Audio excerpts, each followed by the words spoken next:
À Kambele 3, on dirait que le chien aboie et la caravane passe. Cette image, captée il y a moins de 24 heures, montre une marée humaine quasiment noyée dans un trou minier à la quête des pépites d'or. Pourtant, voici 48 heures que 3 personnes ont trouvé la mort à la suite d'un éboulement survenu dans un de nombreux trous miniers abandonnés par l'une des entreprises qui opèrent dans ce village de l'arrondissement de Batouri. Les victimes âgées de 17, 22 et 36 ans étaient en pleine activité lorsqu'une importante motte de terre s'est détachée et les a carrément ensevelis. Le bilan qui n'est pas définitif affiche également 4 blessés. Il y a une semaine déjà, 3 autres orpailleurs ont trouvé la mort dans des circonstances similaires. Toujours à Kambele 3, où l'exploitation minière, et notamment celle artisanale, continue de battre son plein. Pourtant, le 27 juillet dernier, le préfet du département de la KDI a pris un arrêté ordonnant la fermeture des sociétés minières en activité à Kambele. L'autorité administrative évoquait alors les morts récurrentes enregistrées dans la zone du fait de la non-fermeture des trous miniers après exploitation. Des décès qui surviennent principalement à la suite des éboulements ou par noyade.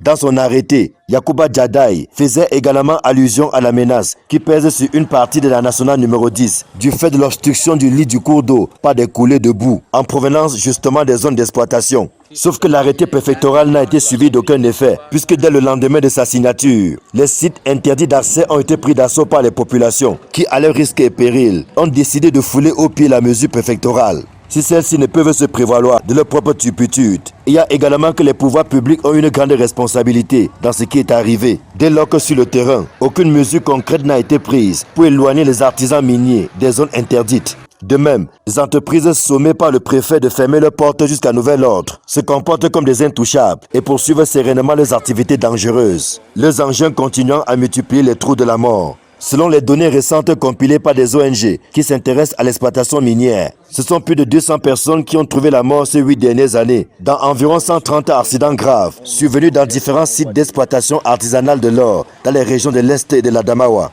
La région de l'Est battant le record des accidents.